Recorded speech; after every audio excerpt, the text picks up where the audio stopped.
Shalom semuanya.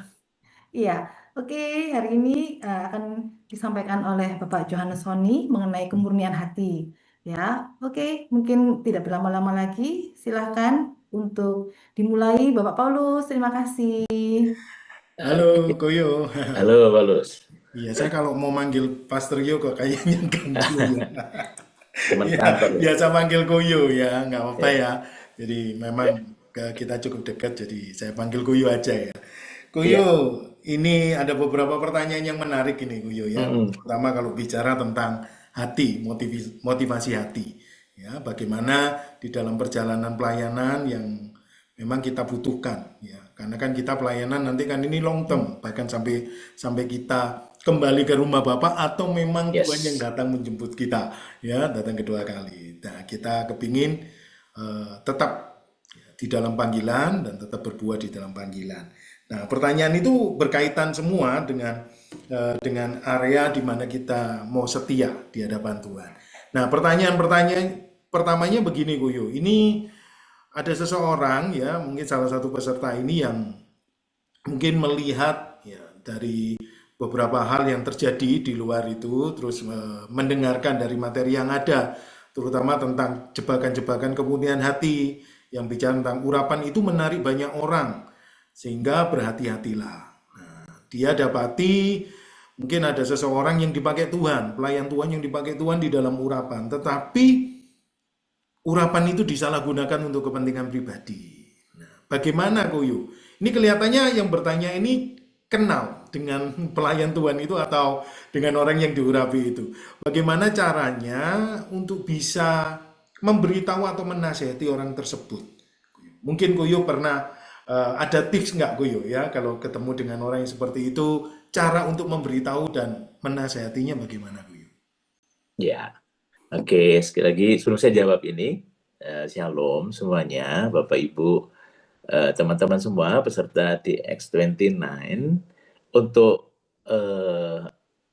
apa topik yang saya bagikan, beberapa topik tentang integritas, tentang hati dan sebagainya, motivasi dan sebagainya. Kita sama-sama belajar ya. Saya sendiri pun juga terus belajar kok. Tidak sudah expert gitu atau sudah bisa menguasai, enggak lah. Namanya hati orang tuh ya kita ini bisa berubah. Makanya kita perlu terus mengingat dan berkaca dari sewaktu ke waktu. Kan firman Tuhan juga bilang, jagalah hatimu dengan segala kewaspadaan, sebab dari situlah terpancar kehidupan.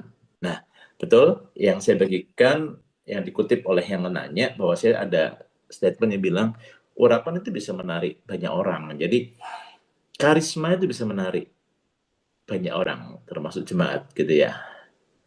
Jadi bukan berarti karisma itu salah atau kita kemudian takut dengan karisma dan lebih menekankan hal yang karakter atau apa. Enggak, menurut saya dua-duanya penting. Baik karakter maupun karisma tuh dua-duanya penting gitu ya. Karisma itu bicara soal pengurapan dan sebagainya. Tuhan bisa pakai semuanya. Nah, tentu itu perlu ditopang dengan karakter yang benar supaya ketika Tuhan mempercayakan memakai kita, itu tuh untuk kemuliaan Tuhan, bukan untuk diri kita sendiri. Kalau kita punya sikap hati atau karakter yang benar, urapan itu akan jadi powerful untuk menjadi alat yang luar biasa buat kerajaan Tuhan. Kita dipakai menjadi alat Tuhan yang luar biasa gitu ya. Nah, pertanyaannya tadi adalah kalau tahu bahwa ada seseorang, nah kalau kalau dalam konteks ini saya nggak tahu siapa yang nanya. Yang pertama adalah Bapak Ibu atau saudara-saudari, Anda yang tanya itu siapa dan dia siapa gitu ya. Kalau Anda adalah pemimpin, eh, dia adalah orang yang Anda pimpin, atau mungkin layar di bawah Anda mungkin akan mudah gitu ya, untuk bisa menegur, ngajak bicara. Tapi seringkali yang jadi masalah mungkin adalah dia adalah orang yang di atas Anda, bahkan mungkin pemimpin yang lebih senior dari Anda. Lalu gimana caranya menyampaikannya? Menurut saya sih, eh, kita bisa menyampaikannya dengan kasih, asal komunikasikan dengan baik gitu ya. Jika tidak memungkinkan karena tadi, mungkin Anda adalah jemaat atau volunteer, sementara orang yang Anda maksud ini yang perlu berhati-hati, yang Anda merasa bahwa mulai melenceng nih rasanya gitu ya. Anda bisa kok ngomong ke kalau Anda merasa nggak yakin atau nggak, apa ya, yang pertama sih menurut saya beranilah untuk ngomong gitu ya. Loh, resikonya ada lah. Tapi kalau motivasi hati kita benar, nyampaikan dengan kasih, dan memang Anda betul-betul apa yang Anda amati itu valid, bukan sekedar opini pribadi. Dan itu juga mungkin dirasakan oleh beberapa orang yang lain yang bisa dipertanggungjawabkan penilaiannya gitu ya. Anda bisa ajak bicara dengan kasih, dengan hormat gitu ya. Namun jika Anda sungguh-sungguh sudah melakukannya dan ternyata tetap tidak berubah dan kelihatan nyata-nyata sekali bahwa dia mempergunakan urapan itu untuk kepentingan pribadinya, menurut saya tidak ada salahnya Anda juga bisa ngomong ke pemimpin level yang di atasnya dia. Tapi jika sudah lapor ke pemimpin di atas Anda berani juga untuk di follow up atau dikonfrontasi ya. Saya mungkin ingin cerita sedikit ya. Tentang gimana caranya Pastor Philip menyelesaikan jika ada masalah seperti ini ya. Saya kebetulan sempat mendampingi beliau, jadi saya belajar banyak sih lewat peristiwa itu. Jadi seandainya Anda yang menulis pertanyaan ini, Anda merasa punya keberatan atau merasa punya hal yang perlu Anda sampaikan, Anda tahu bahwa apa yang orang itu lakukan dengan pengurapan yang Tuhan percayakan itu, menurut Anda punya bukti-bukti yang cukup bahwa dia mempergunakan itu tuh untuk misalnya mengingini misalnya apa ya, fasilitas atau kenyamanan atau pemberian gitu ya. Menurut saya kalau Anda punya bukti-bukti yang memang jelas dan Anda bukan mengadu ini untuk menjatuhkan dia ya. Tujuannya adalah untuk memulihkan kan tentunya ya. Asal motivasi hati kita benar gitu ya. Nah, Ko Philip pernah ada dalam situasi di mana ada beberapa, sebut saja lah ya, misalnya nih ya, supaya memudahkan karena kan kita di GMS nih.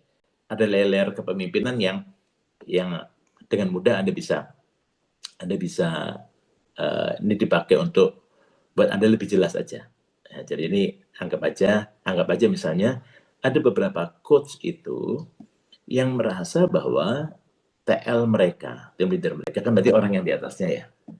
Itu beberapa kali waktu meeting, waktu khotbah atau apa tuh kayak kayak menekan, kayak harus kayak otoriter sekali atau bahkan menjelekkan yang lainnya gitu ya.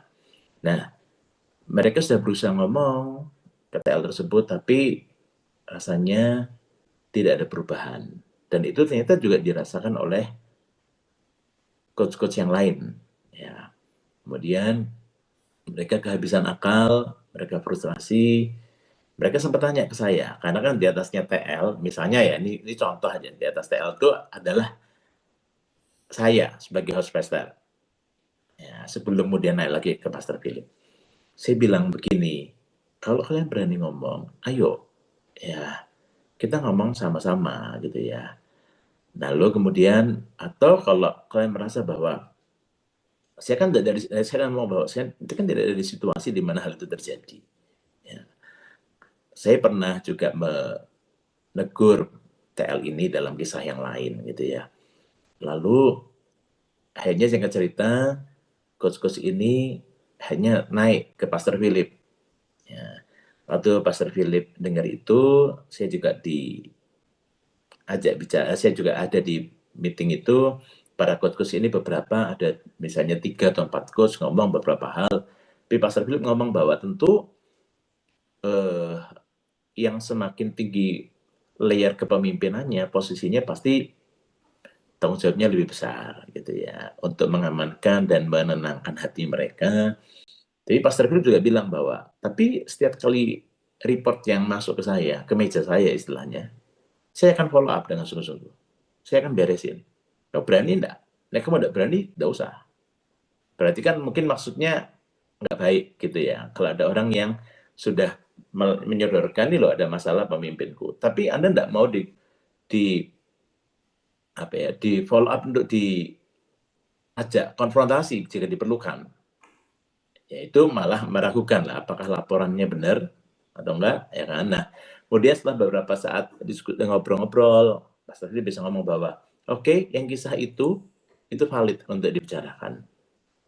Tapi yang kisah yang itu kamu tadi ceritakan itu personal, itu asumsi. Ya. Dan kisah yang tadi yang valid itu siapa aja yang dengar? Oh, 1, 2, 3. Oke, berarti valid untuk disampaikan nanti waktu menegur TL itu. Gitu ya. Dan kemudian Pak Stefli itu memisahkan mana yang valid, mana yang tidak. Jadi mana yang cuma personal aja, perasaan pribadi aja, asumsi aja. Kemudian singkat cerita, Pak Stefli bilang, oke, tadi yang beberapa hal yang valid itu, tadi yang ngomong siapa ya? Ini. Oke, saya akan atur ketemu dengan TL. Saya akan ngomong, ini hal yang penting untuk bicarakan, thank you masukannya. Tapi seandainya dia mengelak atau apa, saya minta Anda jadi saksi ya. Mau ya? Harus mau. Ya, karena Anda sudah lapor ke saya berarti harus juga follow up. Kalau memang benar, kalau memang Anda maksudnya baik, kalau maksudnya baik pasti Anda mau.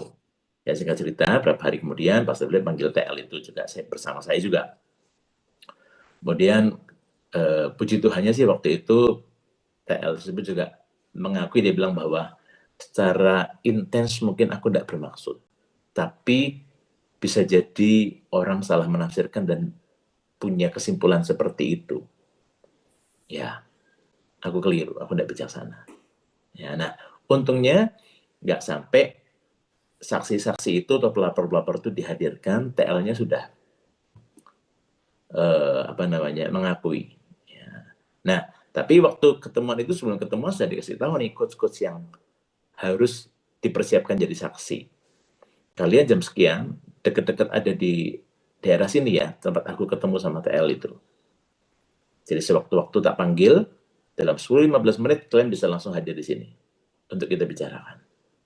Tapi puji Tuhan itu nggak sampai terjadi, TL itu bisa merespon dengan tepat.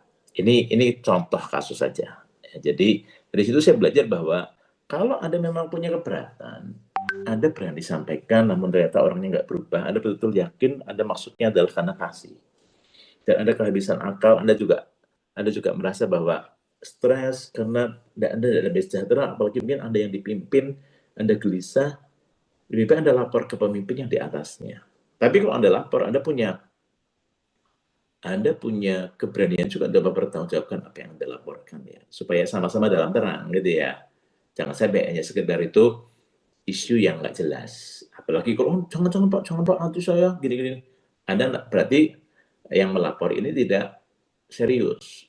Ya, maksudnya apa? Yang melapor tapi nggak berani mempertanggungjawabkan apa yang dilaporkan. Jadi pastikan dua sisi. Saya lihat gimana Pak Stefli juga menjagai para coach itu, tapi juga memastikan bahwa TL ini juga dikonfrontasi dengan tepat gitu ya, jangan asal. Kita nggak boleh sembarang konfrontasi padahal nggak ada bukti yang jelas. Ya malah lucu gitu ya, malah jadi pertengkaran nantinya yang tidak baik. Nah, ini kurang lebih, jadi itu jawaban saya untuk pertanyaan yang pertama ini. Semoga bisa jawab.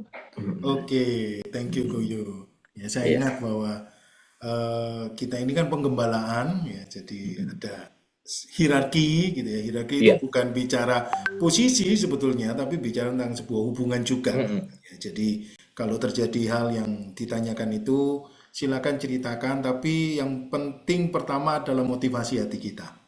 Ya, motivasi hati kita benar, ya, kita menyampaikan dengan tepat. Ya, kalau kita memang harus tanda kutip dipertemukan, ya saya rasa betul juga tadi dikatakan oleh Kuyu ya, kalau kita ini benar ya kita pasti berani untuk dipertemukan.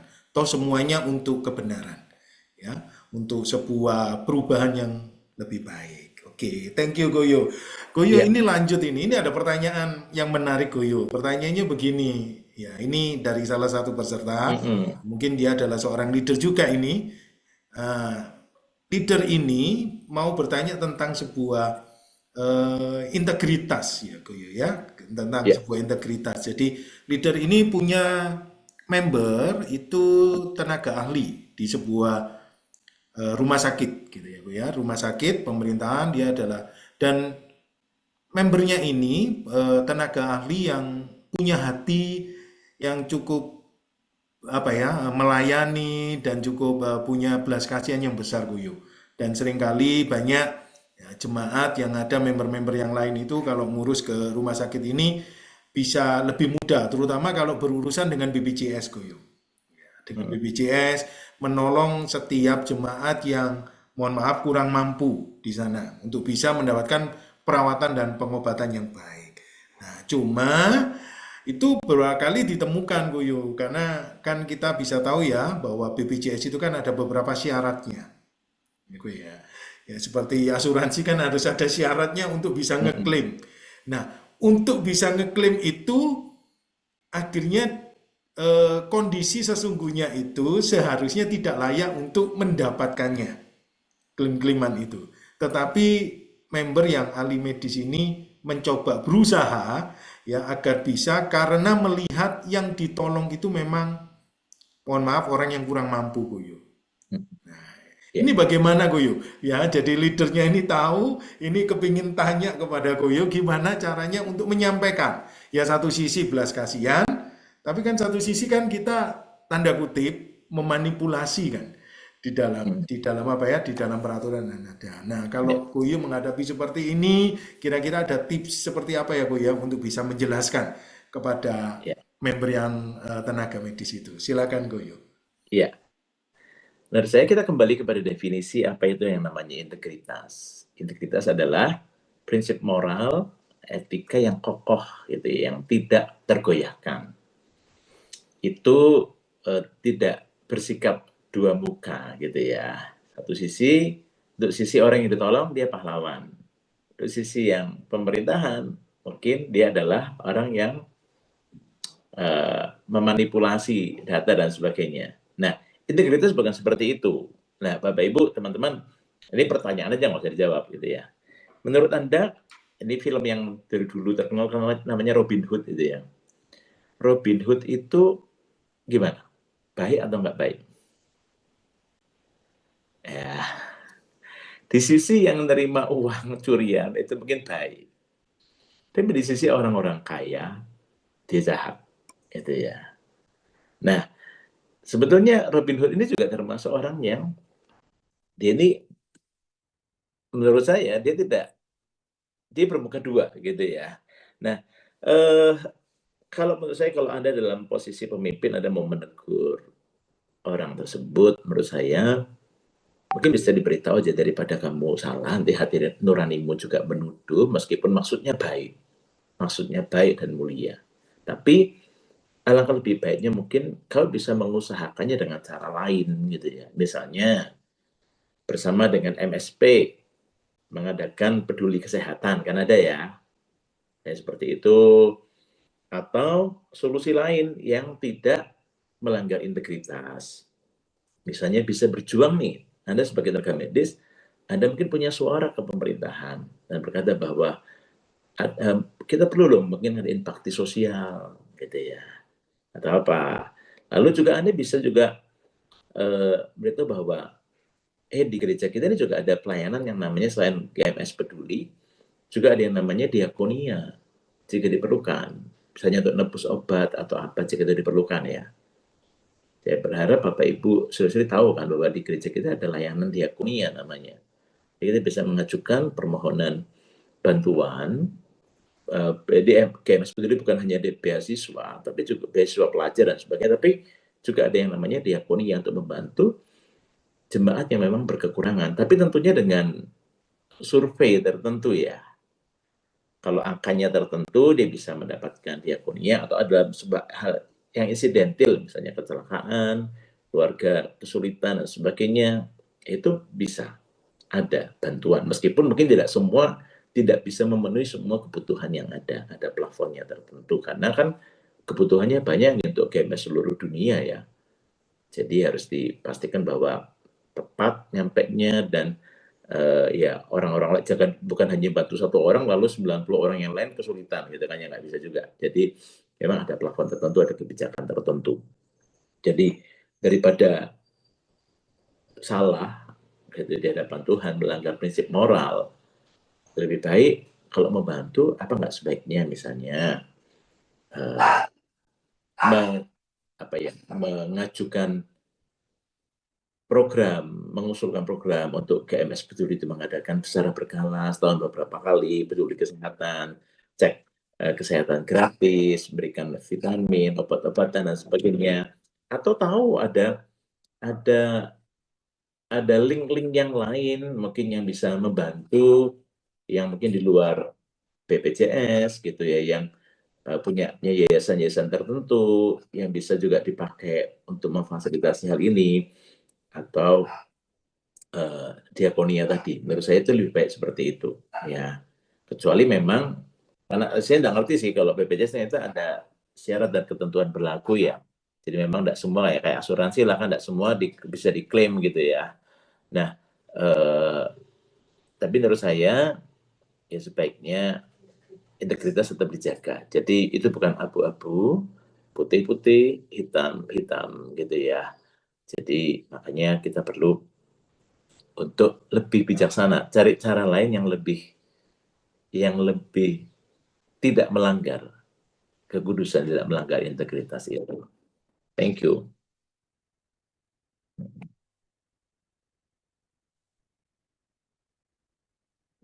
Masih mute, Paulus. Iya, berarti kita tetap harus bisa berdiri tetap di dalam integritas, terutama kebenaran ya, Buya ya. Iya, iya. Di, Mungkin kalau, sorry nambahin mungkin ya. ya, Mungkin kalau misalnya di antara anak-anak pelajar nih, dulu saya juga jadi CGL. Ada member CG saya itu nggak naik, ada member CG saya itu dia cerita gini, kalau waktu itu lagi bahas soal kekudusan. Kalau di anak-anak muda, mahasiswa atau anak sekolah kan berarti salah satunya adalah prakteknya apa? Hal yang praktis. Tidak boleh nyontek, gitu ya. Lalu ada anggota member CG saya yang ngomong gini, kok nyontek aja tetap gak naik kelas? Dia memang sekali gak naik kelas, tinggal kelas, gitu ya. Dan ini tahun yang kedua, kalau aku sampai tidak naik lagi, nanti aku drop out, gitu ya. Sama, nanti kan kasihan mamaku kalau cari sekolah baru, uang gedung baru, nambah dan sebagainya. Nah, aku nih nyontek aja tetap tidak naik kelas, apalagi kalau tidak nyontek, gitu. Apakah kemudian bilang, oh iya ya kasihan juga ya, ya udah nyontek aja nggak apa-apa, yang penting waktu nyontek berdoa, gitu kan ya tidak mungkin, gitu ya. Saya tetap bilang bahwa, enggak loh, tetap itu dosa, salah, tidak boleh nyontek. Lalu kemudian saya nawarin, tapi saya juga tidak cuma bilang itu salah, tapi saya juga coba kasih solusi. Kamu kesulitannya bidang apa? Oh, fisika, kimia, matematika. Oke, lalu saya tanya member CG yang lain, ada yang bisa ngajarin nggak teman kita ini, gitu ya. Tolong dibantu, gitu ya. Lalu singkat cerita, hanya dia memutuskan mulai hari itu dia tidak nyontek. Minggu depan dia CG, kemudian dia kesaksian, dia cerita, aku mulai tidak nyontek loh. Oh, terus gimana? Oh iya, tadi ulangan kimia. Dapat berapa? Gitu ya. 60. Oh lumayan, 60 tapi nggak nyontek gitu kan. Ya. Nah, singkat cerita akhirnya dia terus berusaha untuk hidup dalam integritas dan naik kelas tuh. Gitu ya. Nah, saya percaya Tuhan pasti juga akan nolong kita menemukan jalan keluar yang benar, yang sesuai dengan yang Tuhan mau. Kita nggak boleh cari cara yang kemudian salah sekalipun mungkin itu kelihatannya menolong gitu ya, tapi di mata Tuhan kita nggak benar. Karena itu tetap sih kita harus menegakkan yang namanya kebenaran.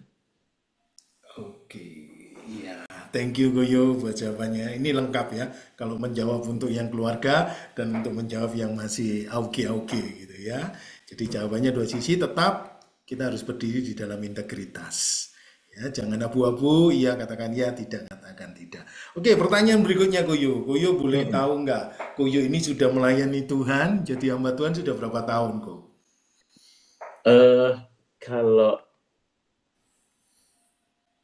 dulu masih kuliah, karena saya ambil sekolah teologi juga, jadi saya mulai tahun 97 saya mulai kayak part time gitu ya. Tapi kalau full time-nya ya mungkin tahun berapa ya? Mungkin tahun 99 gitu ya, kurang lebih. Jadi berapa ya? Mungkin ya 25 tahun lebih lah. 26 tahun ya. Ada yang di sini ya. yang sudah jadi hamba Tuhan 26 tahun?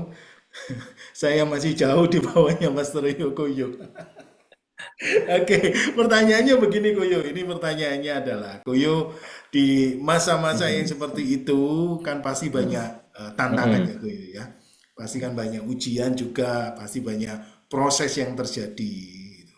Nah, Koyo bisa nggak cerita ini, sharekan Mm-mm. ya tips-tipsnya itu gimana untuk menghadapi setiap tantangan-tantangan dan ujian-ujian yang ada, terutama di dalam kemurnian hati ya. Ya, Iya. kita nggak bisa pungkiri bahwa keadaan atau kebutuhan hidup itu kan selalu Hmm. ada gitu ya, Iya. selalu bertambah. Nah, itu kadang-kadang bagi seorang hamba Tuhan ya tadi kita harus bisa ngelola. Kadang-kadang ada rasa capek, rasa lelah gitu ya, rasa jengkel dan itu. Nah, gimana caranya Kuyu? Ya sampai detik ini Kuyu masih tetap bisa dan sampai seterusnya Kuyu tetap masih bisa menjadi teladan bagi kita semua. Bisa sharekan Kuyu tips-tipsnya jadi hamba Iya. Tuhan ini. Iya, sekali lagi dari awal tadi saya bilang bahwa kita sama-sama belajar lah. Mungkin mungkin sebagian dari dibanding sebagian dari Bapak Ibu saudari saya mungkin lebih lama dalam melayani. Tapi lebih lama kan juga nggak jaminan ya. Tapi kita berusaha untuk terus punya hati yang benar di hadapan Tuhan. Nah, menurut saya sih penting sekali untuk kita ini punya disiplin rohani gitu ya. Baca Alkitab, merenungkan firman, saat teduh pribadi, untuk itu jadi bahan bakar kita dalam melayani, dan juga dengan demikian kita tuh punya hati yang lembut gitu ya, yang kalau kita membangun hal itu, kita tuh kayak kapanpun Tuhan itu bicara atau Roh Kudus bicara, tidak selalu saya dengar Tuhan audible gitu ya, malah hampir nggak pernah ya, pernah lah mungkin sekali itu 2 kali, tapi hampir nggak pernah. Lebih sering saya mendengar atau merasa bahwa Tuhan bicara itu lewat suara hati, lewat pengertian, lewat Alkitab yang saya baca. Lebih sering itu kalau buat saya, atau waktu ketika nyanyi, nyembah Tuhan, atau mimpi Tuhan bicara. Nah, ketika kita punya disiplin rohani ini, saya sering saya minta nih doanya pemazmur ini sering jadi doa saya, doanya Daud gitu ya. Di Mazmur 139 itu perikopnya judulnya doa di hadapan Allah yang Maha Tahu. Ayat 1 tuh ngomong gini sampai 3. Tuhan, Engkau menyelidiki dan mengenal aku. Engkau mengetahui kalau aku duduk atau berdiri. Engkau mengerti pikiranku dari jauh. Engkau memeriksa aku kalau aku berjalan dan berbaring. Segala jalanku kau maklumi. Dan seterusnya ya. Ayat yang terakhir, 2 ayat terakhir itu ngomong gini. Selidikilah aku ya Allah, dan kenallah hatiku. Ujilah aku dan kenallah pikiran-pikiranku. Lihatlah apakah jalanku serong, dan tuntunlah aku di jalan yang kekal. Jadi pemazmur ini punya kebiasaan dari waktu ke waktu itu minta Tuhan untuk mengevaluasi hidupnya, mengevaluasi dirinya. Dia berkata, selidikilah aku ya Allah, kenallah hatiku, ujilah aku dan kenallah pikiran-pikiranku. Apakah jalanku serong? Tuntunlah aku di jalan yang kekal. Dia berkali-kali minta Tuhan itu mengevaluasi hidupnya. Ya, dia punya hati, dia punya kebiasaan yang demikian. Jadi ketika kalau kita punya hati yang kita punya disiplin rohani, kita membangun kerohanian kita, saya percaya ketika Tuhan bicara itu kita dengar dan kita mau punya hati yang taat gitu ya. Meski demikian, seorang pemimpin, saya percaya Anda semua di sini adalah pemimpin. Seorang pemimpin rohani itu pertanggungjawabannya bukan hanya kepada Tuhan, betul ya? Kita juga bertanggung jawab kepada pemimpin-pemimpin yang di atas kita yang Tuhan tempatkan dalam hidup kita. Rasul Paulus pernah ngomong gini, dia tuh mempertanggungjawabkan hati nuraninya itu kepada Allah dan juga kepada manusia. Ada yang berkata demikian.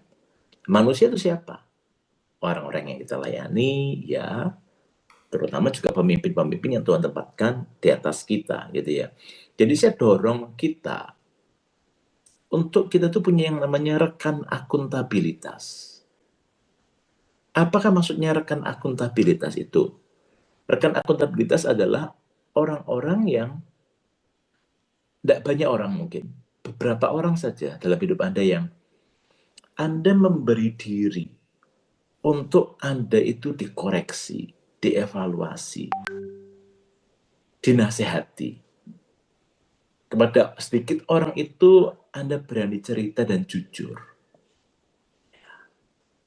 Supaya tentu ini tidak sembarangan ya, nggak semua orang nih Anda cerita semuanya tentang Anda. Tapi orang-orang tertentu yang memang Tuhan tempatkan di sekitar Anda, terutama pemimpin-pemimpin terdekat Anda. Kalau Anda CKL ya harusnya coach itu adalah satu menjadi rekan akuntabilitas Anda. Pemimpin, rekan akuntabilitas. Yang kedua, rekan akuntabilitas itu kalau Anda sudah menikah ya harusnya suami dan atau istri Anda. Itu rekan akuntabilitas Anda. Ya. Lalu siapa lagi? Mungkin rekan sejawat, mungkin sahabat. Ya, yang juga Anda tahu mereka hidupnya juga secara rohani sungguh-sungguh.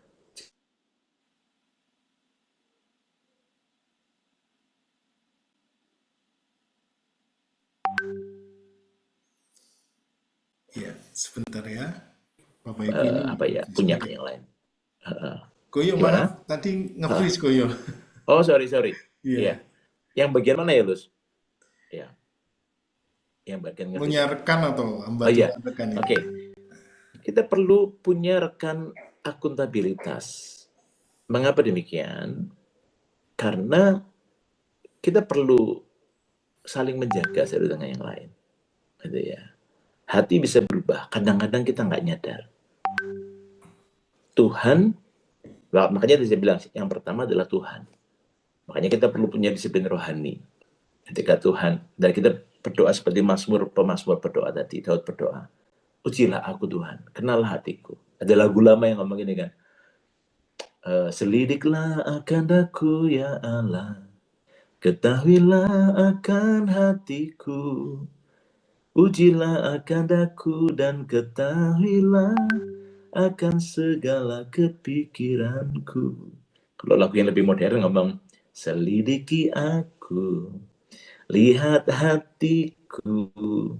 Nah, Daud itu sudah nulis sudah sejak lama, ribuan tahun yang lalu dia ngomong, ujilah aku dan kenallah pikiranku Tuhan. Lihatlah apakah jalanku serong. Yang pertama Tuhan ya, yang kedua saya percaya Tuhan tempatkan orang-orang sekitar kita yang bisa menjadi rekan akuntabilitas dalam hidup kita. Gitu ya. Nah, itu tidak banyak orang.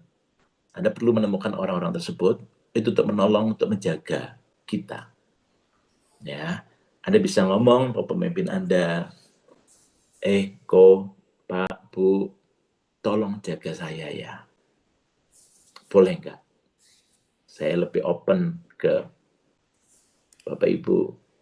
Lalu juga saya memberikan diri untuk dievaluasi, dinasehati. Kalau ada yang salah, kalau saya menyimpang dan sebagainya, Anda perlu punya rekan akuntabilitas itu sih yang bisa nolong gitu ya. Ketika mungkin itu dalam hal kita perlu menjaga, kita perlu Tuhan, perlu orang-orang sekitar untuk menjaga hati kita juga, menjaga, memberikan kayak cermin gitu untuk kita, memberikan evaluasi atau nasihat. Anda perlu menemukan orang itu. Ini tidak banyak orang, tentu tidak semua orang. Tapi Anda perlu. Itu sangat-sangat nolong. Bahkan Pastor Philip pun juga, kalau Pastor Philip siapa rekan akuntabilitasnya? Gitu ya. Tentu ada Airin, istrinya. Lalu juga gembala-gembala regional itu menjadi tempat di mana Pastor Philip juga kalau mau memberikan hak untuk mereka ini juga bicara dalam hidupnya Pastor Philip. Dan Pastor Philip orang juga yang pemimpin yang mau untuk menerima atau mendengar gitu ya, mendengar misalnya ya, pernah ada suatu kali waktu zaman-zaman tapping pandemi dulu, tapping ibadah khotbah, Pastor Philip itu malah menyuruh beberapa orang untuk tolong cek khotbah saya waktu taping. Kalau ada yang salah, tolong kasih tahu. Dia bahkan juga melakukan itu gitu ya. Ada satu waktu di mana saya merasa bahwa ini kok rasanya nggak pas ya. Bukan soal penafsiran yang salah atau sesat, bukan. Gitu ya. Tapi kemudian saya ngomong juga sama Lipi juga merasa iya rasanya kok kurang pas. Kemudian saya beranikan diri ngomong, kok minta maaf, ini Yo sama Lipi merasa begini. Bagaimana Yo? Ini kok. Oke, ya udah tolong kasih tahu multimedia bagian itu tolong di-cut ya. Ya. Nah, Pastor ini orang yang Pastor itu adalah pemimpin yang juga bersedia untuk koreksi, bersedia untuk diajak bicara, pemimpin yang mudah untuk diajak ngomong. Nah, kita perlu orang-orang yang ada sekitar kita untuk menjaga kita juga. Jadi saya berharap Anda punya itu. Paling enggak kalau Anda sudah menikah ya, Anda punya suami atau istri Anda tuh harusnya, makanya Pastor Philip sering bilang kalau khotbah pernikahan itu sering kali Pastor Philip bilang, bahkan di khotbahnya Pastor Philip kan sering bilang, suami istri itu harus sepakat untuk hal yang benar, tidak sepakat untuk hal yang salah. Artinya yang satu akan mengingatkan yang lain kalau yang satunya salah.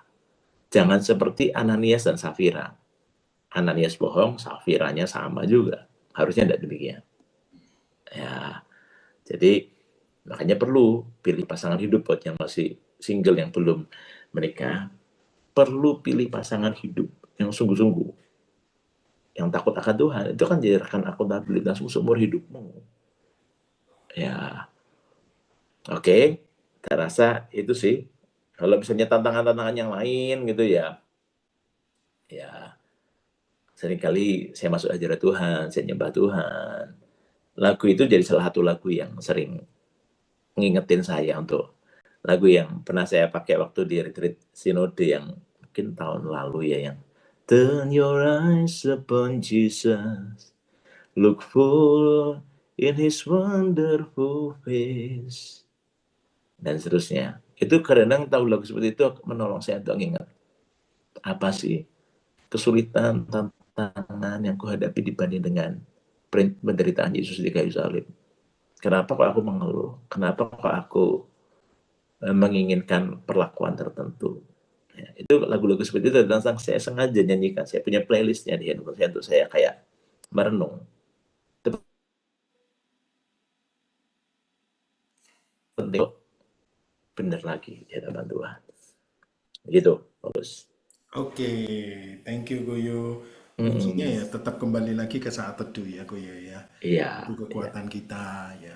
Simple sih sebetulnya saat teduh ya. Kadang-kadang kalau kita ngomong tentang saat teduh ya kalau kita salah nangkap itu kayak menjadi sebuah rutinitas. Padahal itu tempat di mana kita ini tetap bisa terjaga, tetap bisa dapat tuntunan dan tongkat tuntunan Tuhan dalam hidup kita. Oke, ya ini ada pertanyaan berikutnya Guyu. Nah, Guyu kan, Guyu ini kan di materi itu ada penyampaian tentang kemurnian hati di bagian akibat kehilangan kemurnian hati, Guyu. Ya. Di poin itu, di poin keempat itu, akibatnya adalah terbuang dari hadapan Tuhan dan rohnya diambil daripada kita. Dan tidak ada pengurapan Tuhan. Bahkan kita ada di posisi menjadi lawan Tuhan. Nah, pertanyaannya, bagaimana, sejauh mana jebakan ini bisa membuat kita itu terbuang dari hadapan Tuhan dan kita ini di posisi lawan Allah? Ya, yang pertama, kalau tidak salah saya di video itu saya bagikan kisah tentang Bileam ya. Nah, Bileam ini ingat nggak? Jadi ada raja apa itu namanya? Raja Moab ya, yang ketakutan karena sebentar lagi bangsa Israel itu mau melewati daerahnya, dan sangat terkenal bahwa bangsa Israel ini sudah mengalahkan raja siapa tuh yang sebelum menyeberang sungai Yordan, Og dan Sihon, kemudian Yeriko runtuh dan sebagainya. Raja Moab tahu bahwa si Balak namanya ya, Raja Balak ini tahu bahwa aku tidak bisa menang lawan ini pasti. Kalau tidak bisa menang secara fisik, aku harus pakai kekuatan metafisik. Jadi dia panggil Bileam. Nah, Bileam ini ketika utusan pertama Raja Balak itu datang, mungkin itu tingkat-tingkat level bupati, gubernur gitu mungkin ya. Kemudian disuruh nginep di rumahnya Bileam, tunggu dulu, aku akan berdoa. Bileam berdoa dan Tuhan berkata bahwa jangan pergi, sebab mereka adalah bangsa Israel itu adalah bangsa yang kuberkati. Ya. Lalu besoknya Bileam ngomong sama orang-orang utusan Raja Balak, "Nggak, aku nggak pergi, sebab itu bangsa yang diberkati." Nah, Balak ini ahli politik gitu ya, raja ini kemudian yang utus utusan yang kedua, yaitu yang mungkin pangkatnya lebih tinggi. Mungkin itu adalah wakilnya Balak sendiri, jenderal-jenderalnya dengan kereta-keretanya yang megah datang ke rumahnya Bileam. Bileam merasa tersanjung, hatinya mulai merasa tersanjung gitu ya. Dan dia ngomong lagi, tunggu di sini, nginep dulu di sini, nanti aku akan doa, nanti Tuhan ngomong apa sama aku. Ya, harusnya nggak perlu doa kan ya, Bileam itu ya. Walaupun Bileam tuh ngomong gini pada utusan yang kedua, sekalipun tuanku Balak memberikan aku setengah istana penuh kalau tidak salah ya, atau seluruh istana penuh, aku tidak akan pergi kalau Tuhan yang utus aku. Padahal jelas dia ngomong, Tuhan bicara bahwa bukan, tidak boleh, itu bangsa yang sudah diberkati. Kemudian, tapi terhadap utusan-utusan yang kedua yang pembesar-pembesar pejabat-pejabat yang lebih tinggi, dengan janji upah yang sangat banyak, saya yakin itu hati Bileam mulai berubah. Ya, sudah mulai berubah. Nah, kemudian dia tetap berdoa, Tuhan bilang, ya sudah pergi aja, ikut sama mereka. Tapi kalau Anda perhatikan, begitu besoknya Bileam pergi bersama mereka, Tuhan marah. Sebetulnya, loh, Tuhan gimana sih katanya nyuruh pergi kok? Tuhan marah waktu Bileam pergi. Sebetulnya Tuhan kayak mau menguji hatinya Bileam. Itu ya. Kamu kan sudah tahu bahwa mereka pasti aku berkati. Tapi kenapa kok masih tanya yang kedua kali? Ya. Nah, singkat cerita ingat ketika Bileam naik keledainya, kemudian keledainya itu lihat malaikat, keledainya menghindari, Bileam jatuh ke ladang. Lalu kejalanan yang sempit, keledainya miring-miring, kaki Bileam tergores oleh tebing. Ketika betul-betul jalannya itu tidak ada tempat untuk menghindar, hanya keledai itu yang bisa lewat, tidak ada kanan kirinya, tidak ada space. Keledai itu tiarap karena malaikat Tuhan itu berdiri di depannya dengan pedang gitu ya. Keledainya tiarap, Bileam jatuh. Bileam marah sama keledai. Itu terjadi jadi diskusi yang menarik gitu ya, kayak di kartun gitu ya. Orang bisa ngomong sama keledainya gitu ya. Dan kemudian Tuhan ngomong, malaikat Tuhan ngomong, mencelikkan matanya Bileam. Loh, jalan ini menurut pandanganku adalah menuju pada kebinasaan. Ya, jadi makanya aku berdiri sebagai musuhmu, sebagai lawanmu. Ketika hati kita berubah, hati-hati Tuhan itu bisa menjadi lawan kita memang. Lalu contoh yang berikutnya itu Daud. Gitu ya. Daud ini ketika dia ditegur oleh Nabi Nathan karena berzinahnya dengan Batsheba, dia ini kemudian Nabi Mazmur 51 itu Mazmur pertobatannya Daud. Itu Daud ngomong gini, jangan buang aku dari hadapanmu, jangan ambil rohmu yang kudus daripadaku. Itu yang Daud takutkan. Jangan buang aku dari hadapanmu. Dia sadar bahwa mungkin menurut saya Daud itu cukup mengeraskan hati cukup lama. Karena waktu Nabi Nathan negur itu mungkin menjelang anaknya itu mau lahir gitu ya. Sementara proses perjinahannya dengan Batsheba itu mungkin sudah setahun sebelumnya. Ya, sampai at least misalnya 9 bulan kurang lebih sampai Batsheba itu hamil besar. Gitu ya. Dan Daud itu mengeraskan hatinya dengan Daud pun bisa loh keras hati. Makanya hati orang itu bisa berubah ya. Kalau Daud aja bisa seperti itu, Daud orang yang pernah lihat Tuhan, apalagi kita. Gitu. Makanya Daud itu ketakutan sekali. Dia tidak takut soal tahtanya akan diambil. Posisinya dia lebih takut kalau terbuang dari hadapan Tuhan.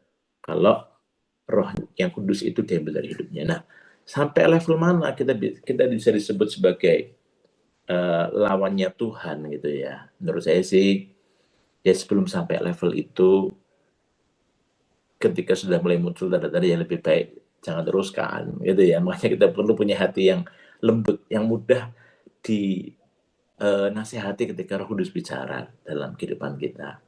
Makanya tadi saya bilang perlu punya akuntabilitas itu juga, gitu ya. Nah, jadi ya tidak boleh nunggu sih.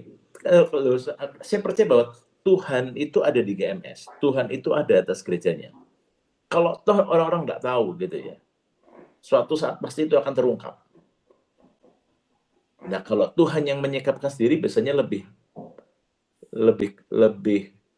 biasanya itu kalau sudah betul-betul dikasih tahu hal yang lembut nggak bisa, sampai kemudian Tuhan singkapkan sendiri, biasanya itu akan lebih tanda petik semacam kayak memalukan gitu ya, harus tersingkap dengan cara yang tidak apa ya, tidak ya tersingkap dengan cara yang mungkin nggak menyenangkan.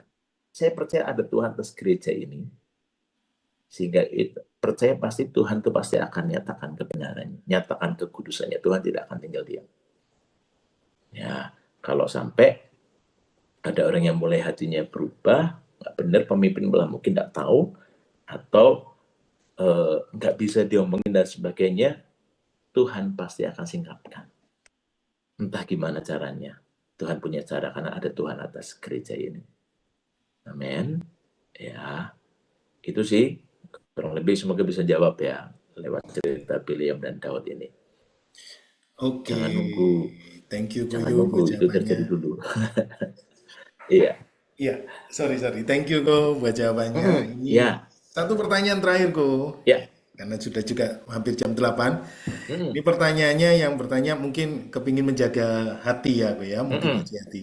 Koyo, ini kalau ada jemaat yang memberikan berkat, ya ini di mm, luar pelayanan sih, ya. Contohnya mm, ketika Imlek gitu ya Koyo ya, ada mm, angpau, mm, lalu ketika ulang tahun gitu Koyo, mm, dapat berkat juga, atau mm, ketika tidak ada pelayanan apa-apa lalu dapat berkat dari jemaat gitu ya. mm, Itu mm, sikap kita bagaimana Koyo? Apakah langsung diterima mm, atau kita perlu cek dulu? Nah, itu mm. kalau dari Koyo bagaimana Ko?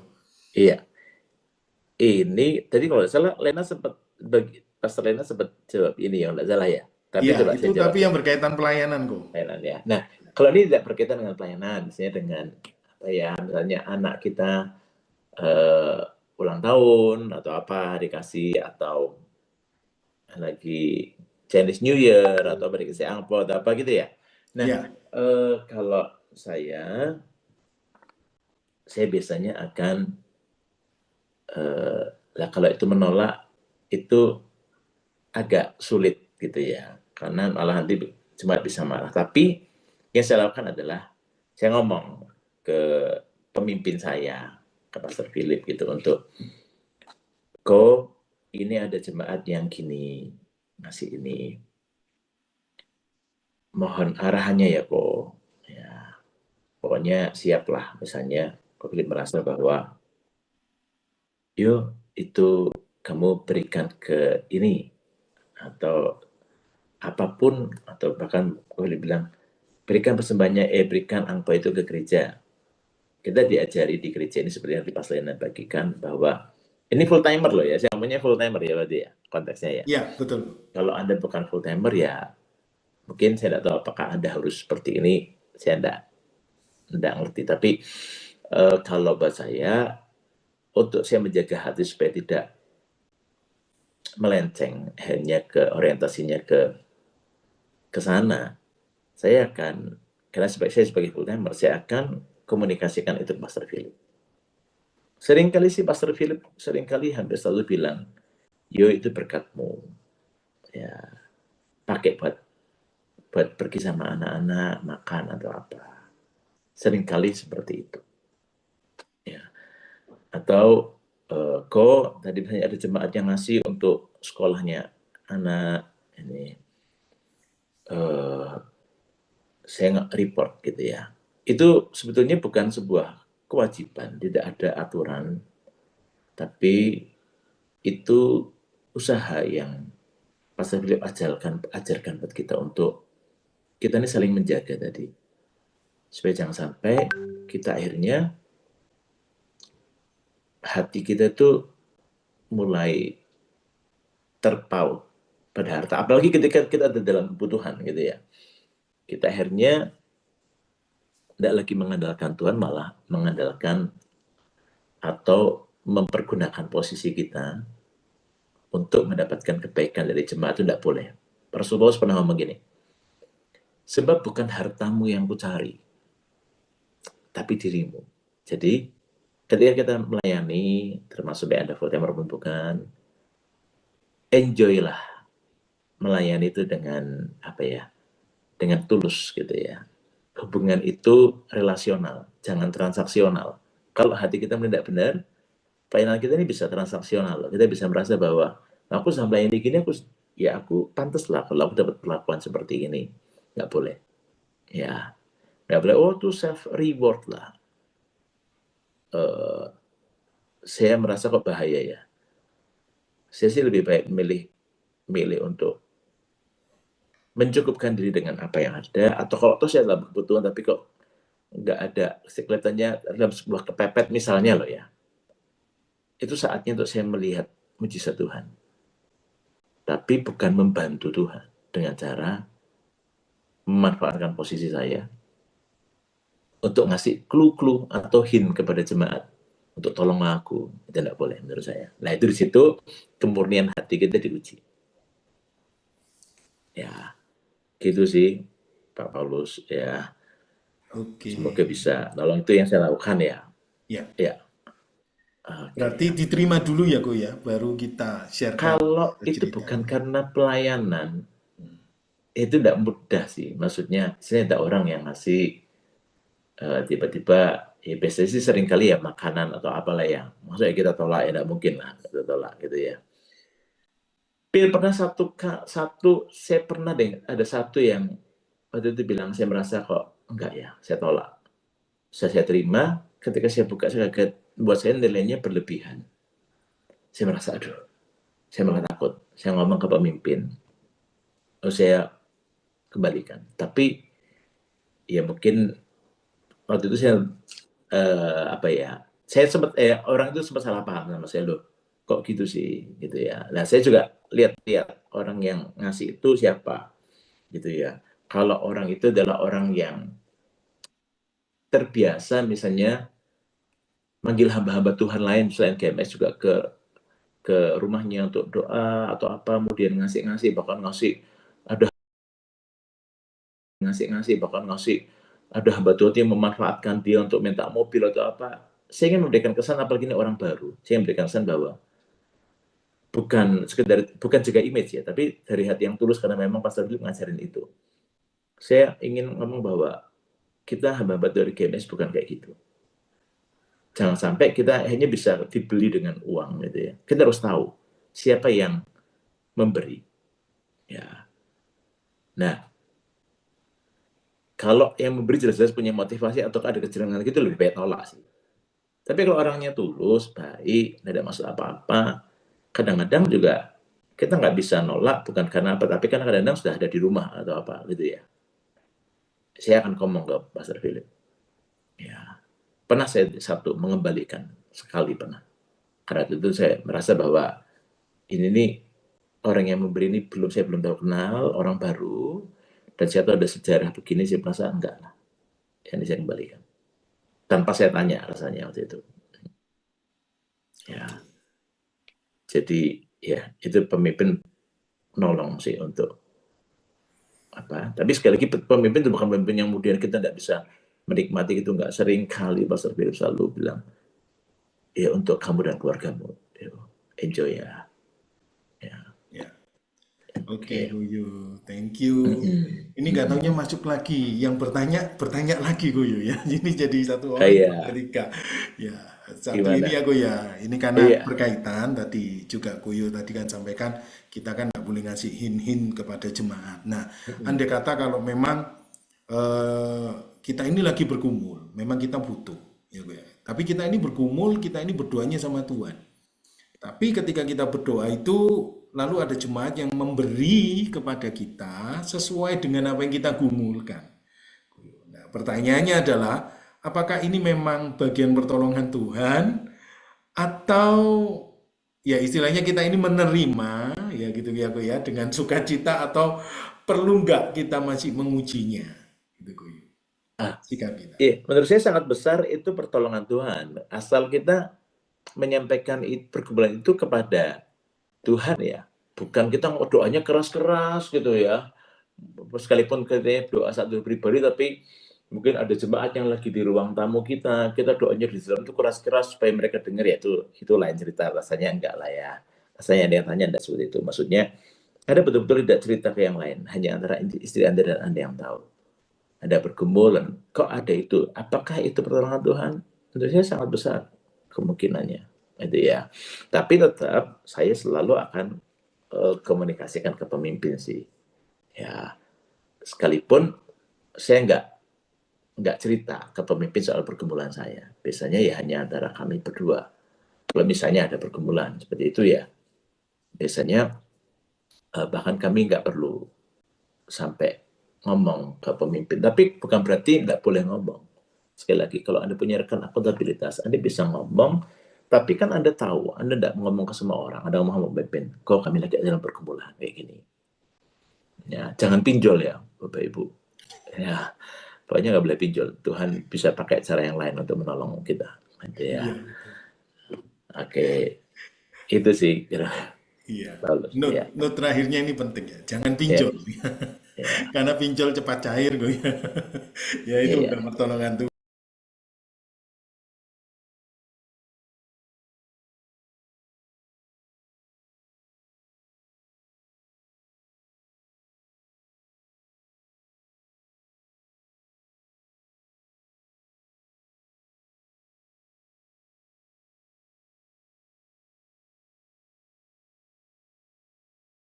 Tuhan ya itu jebakan itu ya. Oke, thank you Koyo. Mungkin ada Iya, sedikit yang mau disampaikan ke pesertaku. iya, menurut saya tadi waktu sambil berdoa, tadi waktu Pastor Lena jawab-jawab pertanyaan Bapak Ibu teman-teman, saya merasa kok ada satu yang cukup kuat untuk ingetin Bapak Ibu sekalian. Selain itu bangun kehidupan rohani pribadi, disiplin rohani kita masing-masing. Yang berikutnya, sungguh kita ini perlu rekan akuntabilitas itu ya, saya tadi bilang. Temukan itu. Ya, tentu pemimpin rohanimu. Tentu itu adalah pasanganmu yang suami atau istrimu yang ada dalam pernikahanmu. Jadi Anda perlu ini untuk bisa saling menjaga hati dengan yang lain. Ya, kita mau kan terus berlari sampai garis akhir. Ayo, kita mau saling menjaga. Jangan sampai ada yang gugur dari antara kita. Ya, God bless you dan selamat melayani. Oke, thank you. Koyo boleh minta tolong ditutup dalam doa? Oke, Kita kita doa ya. thank you. Tuhan, kami sama-sama belajar. Tidak ada satupun di antara kami yang lebih senior atau apa. Mungkin kami lebih dulu masuk pelayanan, tapi kami sama untuk terus belajar untuk menjaga hati dan segala kewaspadaan. Dan kami tahu itu tanggung jawab kami, ya, untuk menjaga hati itu dengan segala kewaspadaan. Tolong kami Tuhan, dalam tanggung jawab yang penting ini, untuk kami bisa sungguh-sungguh menjaga hati kami, supaya kami tetap punya hati yang murni, hati yang benar, hati yang tulus, melayani